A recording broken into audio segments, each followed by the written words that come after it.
WADR is back on satellite. You can listen to West Africa Democracy Radio anywhere across Africa and Europe via satellite. Tune in on Eutelsat 16A at 16 degrees east with a frequency of 12687 MHz and a symbol rate of 30,000. Stay connected to the heartbeat of West Africa. WADR. We are your trusted voice across the region.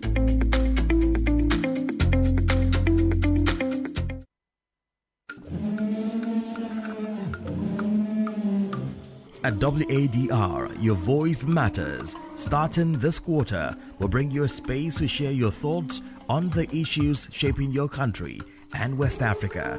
From politics and culture to everyday life, we want to hear you on It's You Speaking. Send us a WhatsApp voice message on +221 7818 45421. Because the story of West Africa is not complete without your opinion. And listen to the broadcast 7:15 a.m.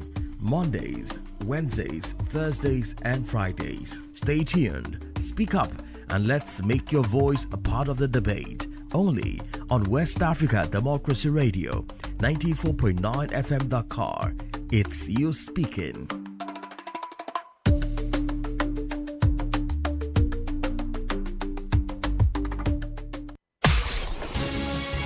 Monday to Sunday. It's hard to explain, okay? But All day. All year round. it's so mysterious. This is who we are. This is who we are. WADR.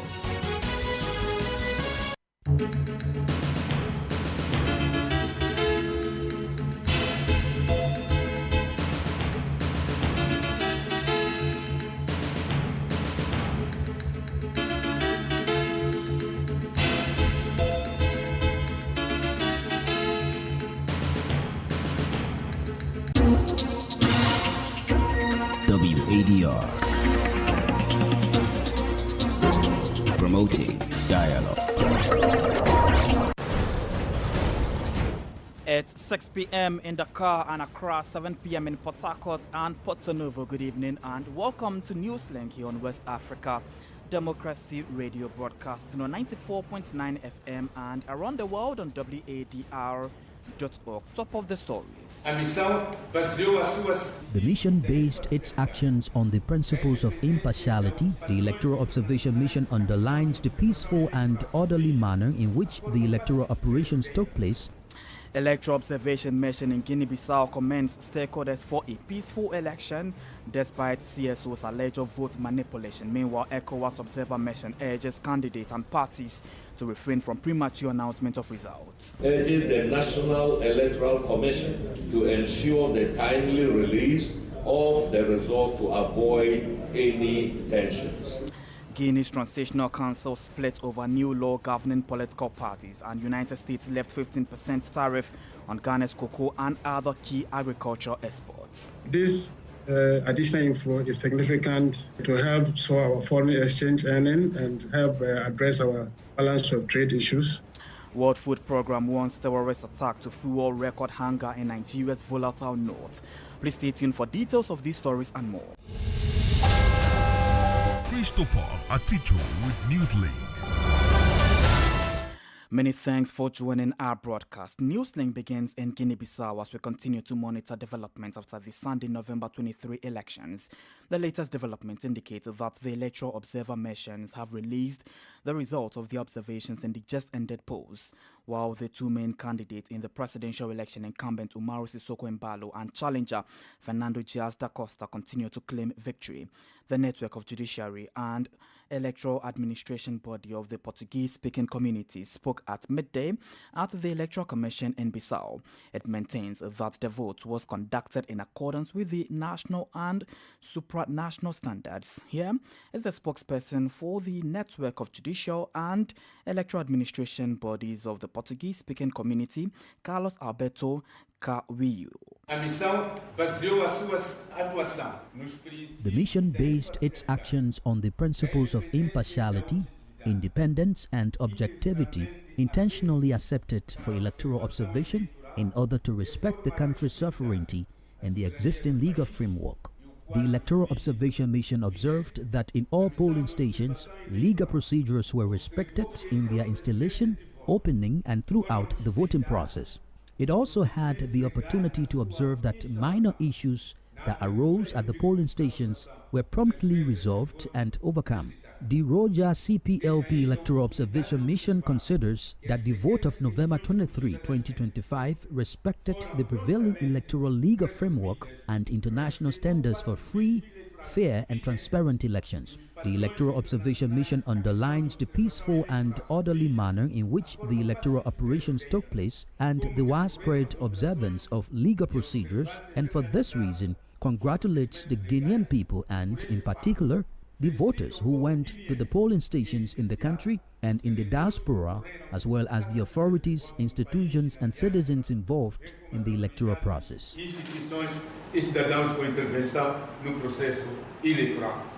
Carlos Alberto Cavillo is the spokesperson for the network of judicial and electoral administration bodies of the Portuguese-speaking community in Guinea-Bissau.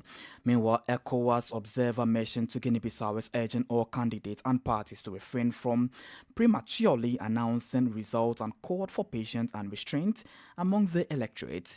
In its latest preliminary statement issued today, the ECOWAS observer mission called on the National Electoral Commission CNA to release results promptly to avoid tensions across the country. Here is Abdul Musa Fatal, the head of the ECOWAS Electoral Observation Mission to Guinea-Bissau. The ECOWAS Election Observation Mission knows that the electoral process has entered a very sensitive phase where election results from various polling stations are being collated with preliminary and final results to be declared and validated, respectively, by the competent authorities. Consequently, the mission enjoins all candidates, political parties, and coalitions to strictly abide by extant laws and refrain from prematurely circulating or announcing uncertified results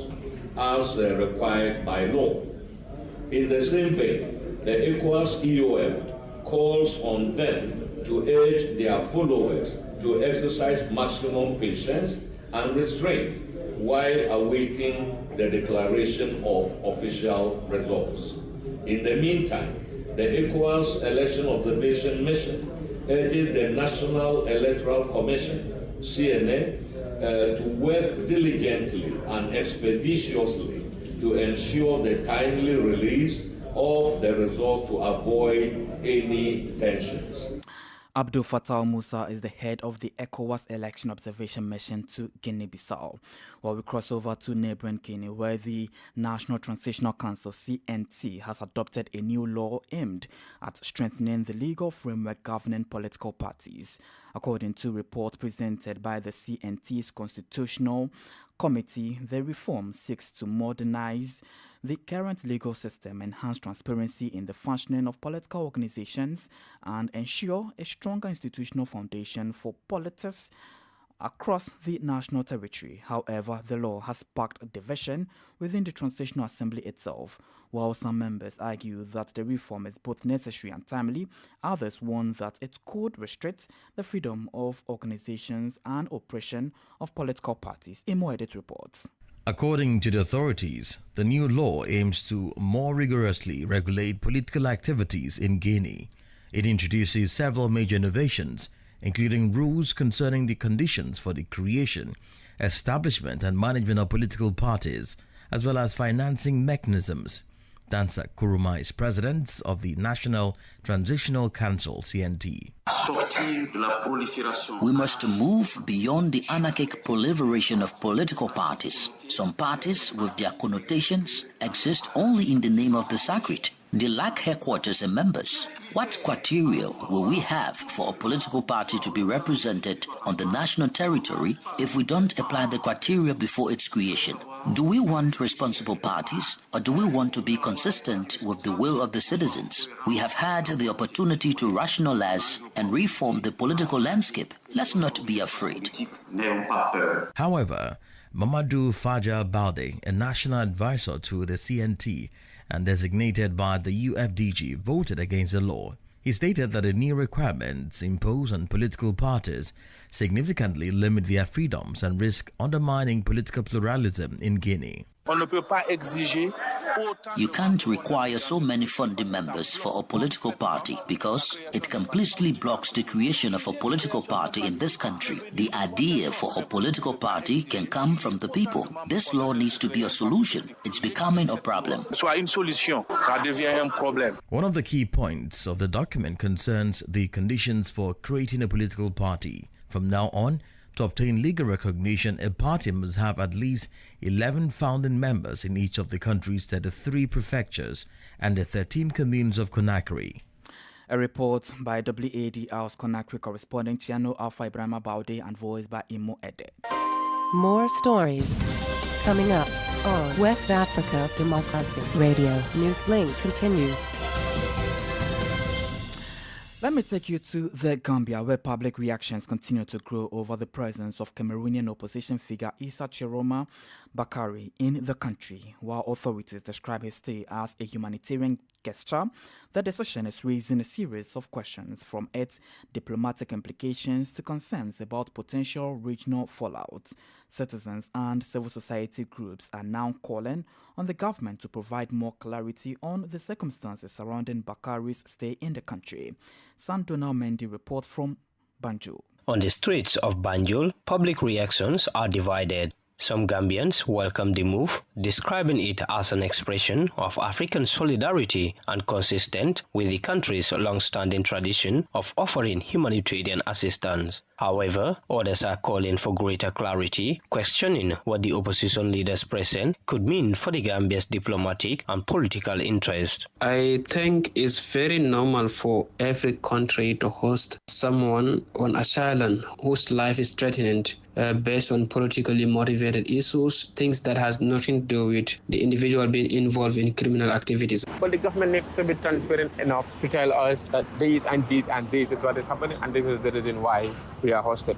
He comes to this country in a peaceful manner, and then, he eventually leaves in a very peaceful manner. Hopefully he can return back to his country when things are considered safe for him to do so. Civil society actors have also weighed in, emphasizing the need for transparency. They are urging authorities to provide regular updates and clearly outline the terms under which Bakari is being hosted in the Gambia. Madi Jobate is among the many civil society voices expressing concern over the situation. What I would want government to do is henceforth to be transparent about these kinds of things with the citizens. But also I want to see the government not just to host this leader here, but engage with regional leaders, sub-regional leaders to ensure necessary pressure is put on Cameroon for the respect for the rule of law and the verdict of the people. Meanwhile, attempts to seek further clarification from the government officials were unsuccessful, despite calls and text messages. As the situation unfolds, Gambians and civil society groups continue to monitor developments closely, some with caution, others with concern about potential regional implications. For Newslink on West Africa Democracy Radio, I am Sang Donald Mendy, reporting from Banjul.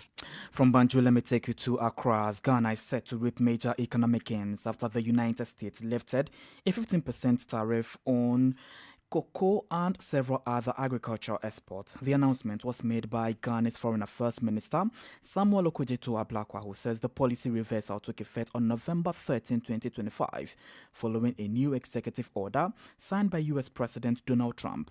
WADL's Accra correspondent Nadi Datete reports. Ghana's cocoa industry is expected to receive a significant financial boost after the United States reversed the 15% import duty placed on cocoa beans and a range of of other agricultural goods. According to Foreign Affairs Minister Samuel Okudzeto-Ablakwa, U.S. diplomats notified government officials last week, confirming that the tariff removal officially took effect on November 13. The exemption covers major export crops, including cashew nuts, plantain, avocado, mango, pineapple, coconut, ginger, and peppers. Government projections show that with Ghana exporting about 78,000 metric tons of cocoa to the U.S. annually and global prices averaging $5,300 per ton, the country could earn an additional $60 million, or roughly 667 million cedis each year. The duty was introduced on July 31 as part of a U.S. reciprocal trade policy, a move that triggered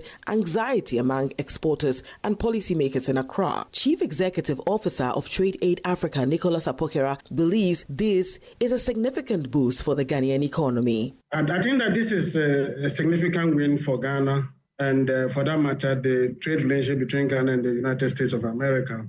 This additional inflow is significant to help soar our foreign exchange earning and help address our balance of trade issues. But also for we, the exporters, it therefore means that what we send to the U.S., our importers will not have to, deal with this 15% tariffs. And that will give them more room to buy from us. And therefore, once they are buying from us, we can create the jobs and generate the revenue that the economy needs. The government has welcomed the development, with the Foreign Affairs Minister Samuel Okudzeto-Ablakwa expressing optimism that Ghana and the United States will continue strengthening mutually beneficial economic relations. For WADR, Nadedi Tete, Accra. From Accra, let me take you to Cotonou in Benin, where several hostages kidnapped last October in Kalali in the north have been released. According to several local media outlets, the hostages returned home over the weekend. So far, there has been no communication from the government regarding the conditions of detention, let alone their release. Augustine Colley has the details of our Cotonou's Aziz Adams Sule's reports. According to several local Beninese media outlets, the hostages returned home last weekend. There are about 10 of them, including a pastor and 4 other members of a church in the village of Kalali in northern Benin. After 45 days in the hands of unidentified armed men, they finally regained their freedom. No details have emerged regarding the conditions of their release. Sources close to the case indicate that the hostages' release was the result of negotiations conducted by a local intermediary with the kidnappers. In the same Kalali area, a police station was targeted in an attack during which several civilians were abducted from a local health center. Although 4 people were rescued, 3 adults and an infant remain missing to this day. At the same time, the army responded by neutralizing 3 terrorists. Since then, surveillance of public infrastructure has been reinforced. Augustine Colley with the details of our Cotonou's Aziz Adam Solis reports. You're still listening to Newslink here on West Africa Democracy Radio, broadcasting on 94.9 FM and around the world on wadr.org. We are also live on Facebook at WADR English Service, as well as YouTube at WADR News. Here's a reminder of our top stories. Electoral observation mission in Guinea-Bissau commends stakeholders for a peaceful election despite CSO's alleged of vote manipulation. Guinea's Transitional Council split over new law governing political parties. And United States left 15% tariff on Ghana's cocoa and other key exports. Still ahead in the news, the World Food Programme warns terrorist attacks to fuel record hunger in Nigeria's volatile north. We do have the guest interview and sports news. Please stay with us. Fresh and breaking news all the time. Hear it first as the news breaks, only on West Africa Democracy Radio. Newslink continues. Well, let me take you to Burkina Faso at the moment, where for some members of the Volunteers for the Defense of the Homeland VDP were tried and convicted of murder and the mutilation of a corpse. The crimes occurred in 2 localities within the Baukli du Manho region. They were found guilty on Monday during the mobile court hearing organized by the Ouagadougou military courts. A mobile court session held in the city of Dedugu from November 19 to 21 had 14 cases, including 3 criminal cases. The most notable were those involving members of the Volunteers for the Defense of the Homeland, VDP, who were prosecuted for murder, mutilation of a corpse, and desecration of the deceased. These 2 cases concerned 6 VDP members from the localities of Sono and Cheriba in the Bokuldo-Mohun region. According to the account presented in court, 4 auxiliaries from Sono mutilated the body of a suspected terrorist. The 2 volunteers from Cheriba were prosecuted for shooting civilians during a traffic stop. The defendants were tried and found guilty. One received an 11-year prison sentence with 4 years suspended, while the other was handed an 11-year sentence with 3 years suspended. During this special court session, the military prosecutor, Commander Ahmed Ferdinand Sontura, urged military personnel and their auxiliaries to uphold rules and regulations in the fight against terrorism. Sankole Janko with the details of the report by WADR's correspondent Martin Kaba in Ouagadougou.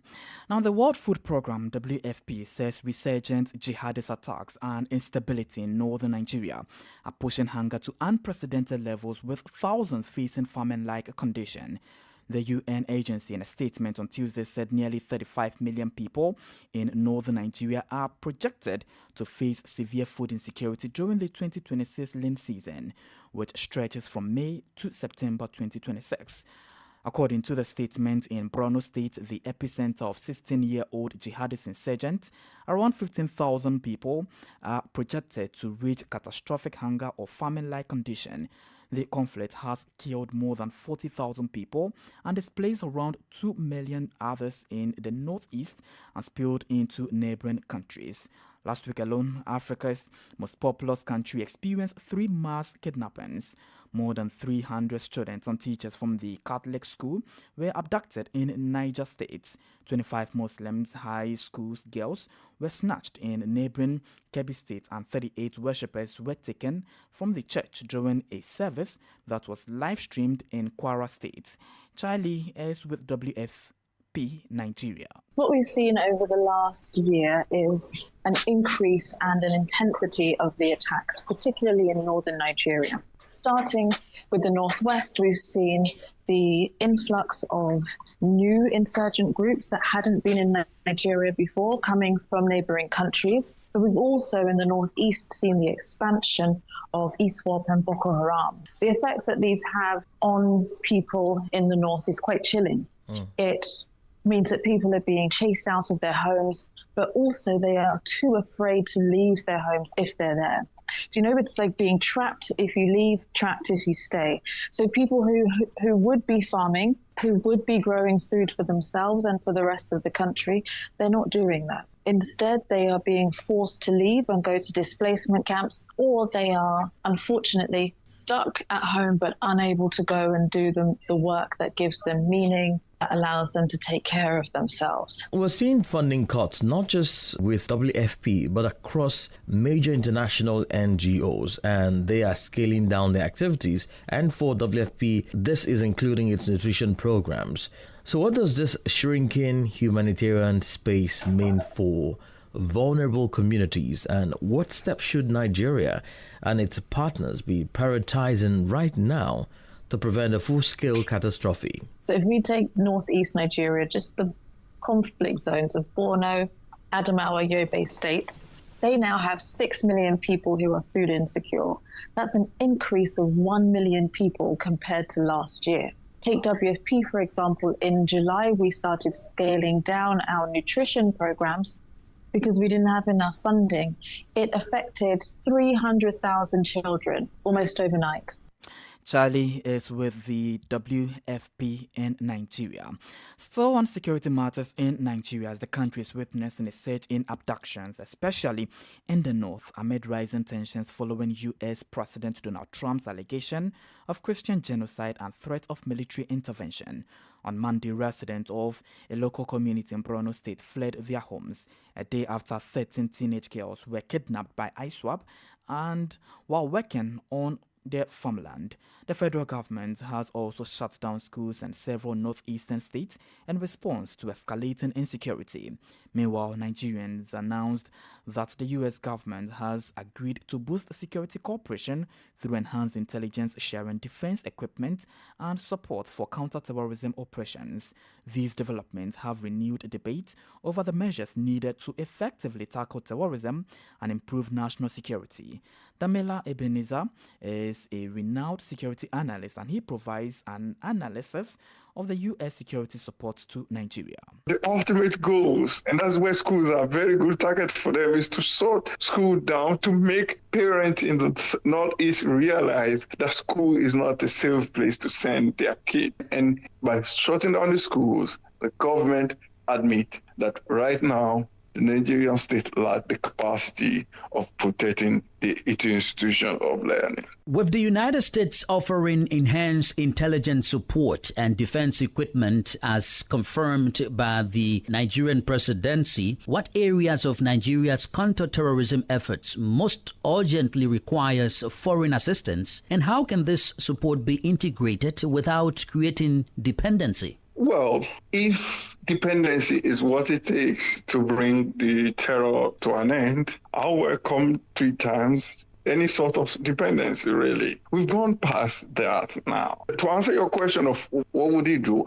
Well, I heard that there will be better early warning system. Probably what all this means is that you may have the U.S. drone flying over the Nigerian airspace to collect information. That is not clearly stated, but other than that, I think the U.S. is already helping Nigeria with intelligence. That's not new. Damela Ebenezer is a security analyst in Nigeria. Politics, analysis on major news, social matters, and all. This is A Guest. In our guest interview this evening, we take you back to Guinea-Bissau, where the political atmosphere in the country is heating up following the 2025 November 23 presidential and parliamentary elections, as civil society groups raise serious concerns about transparency of the vote counting process. They allege that supporters of outgoing President Umaru Sissoco Embalo forcibly expelled observers representing opposition candidate Dr. Fernando Diaz, who they claim is leading based on results displayed at polling stations. Meanwhile, the National Electoral Commission is yet to respond to these allegations and certainly continue to grow as uncertainty continues to grow. To help us understand the implications of these developments and what it means for Guinea-Bissau's democracy, we are joined by Austin Nagbe to do what they must lead to ECOWAS on this development. In fact, that's what is coming out from Guinea-Bissau.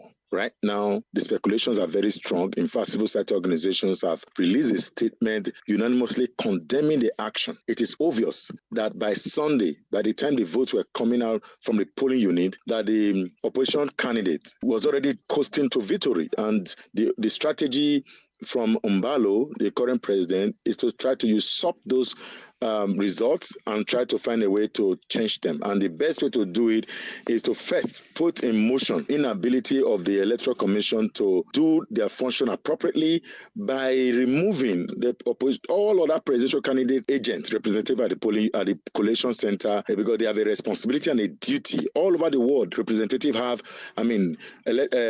candidates have representative.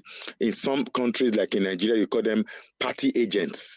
So they have those party agents as designed by law, because they needed to see what's happening from the voting point to the counting point to the collation to the announcement process. But Umbalo has declared those representatives persona non grata and have sent them out of those collation centers, which is against the norm. We are also hearing that Umbalo have also sacked all the judges who will be responsible for the confirmation of the results. So even when you count these results and collate them, and the announcement is made to the effect that the opposition candidate wins in the election, there will be no constitutional court to confirm the result. Well, security forces are reportedly being deployed to several counting centers, raising concerns about intimidation. What does this signal about the broader political climate in Guinea-Bissau? And what risk does it pose for stability in the coming days? Umbalo deployment of security forces is aimed to frighten the civilians, the defenseless civilians.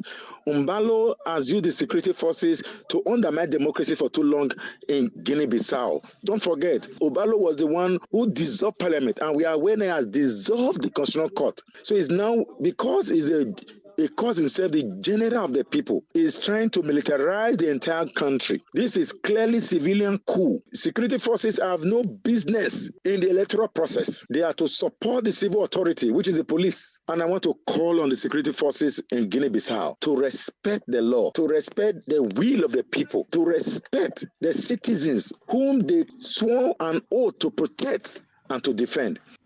Austin Aigbe is Wademo's liaison officer to ECOWAS.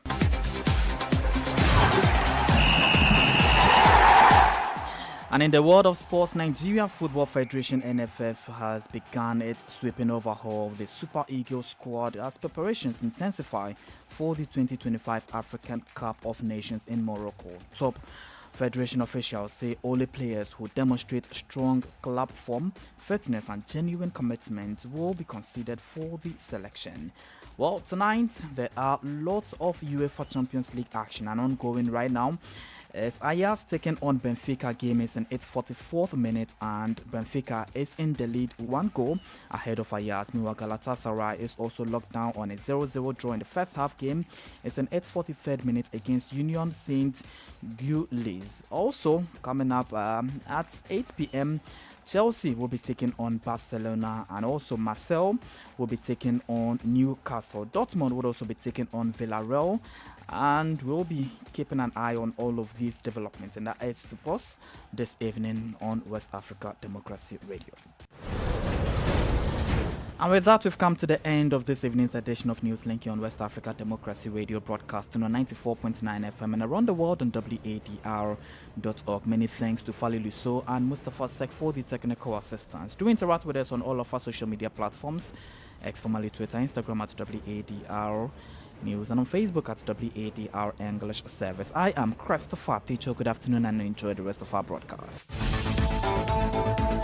And many thanks to you for listening to Newslink via Hot 104.3 FM, Newmi FM 94.0, Hilltop Radio 104.7 FM, and Veritas Radio 102.9 in Banjul, the Gambia. We also appreciate our listeners in Liberia via Alternative Youth Radio 98.9 FM, Lofa County, Radio Kagama 94.5 FM, Nibe County, DCN Radio 91.3 FM, Riverside County, Wakat FM Radio, Banga, Liberia, Radio Baf FM 91.3 Sierra Leone in Nigeria, and Love 104.5 FM Abuja. For you listening via Radio Pad 95.1 Damango, Savannah region, and on Royals FM 104.7 Wenchi, Ghana, we say a big thank you. Remember, West Africa Democracy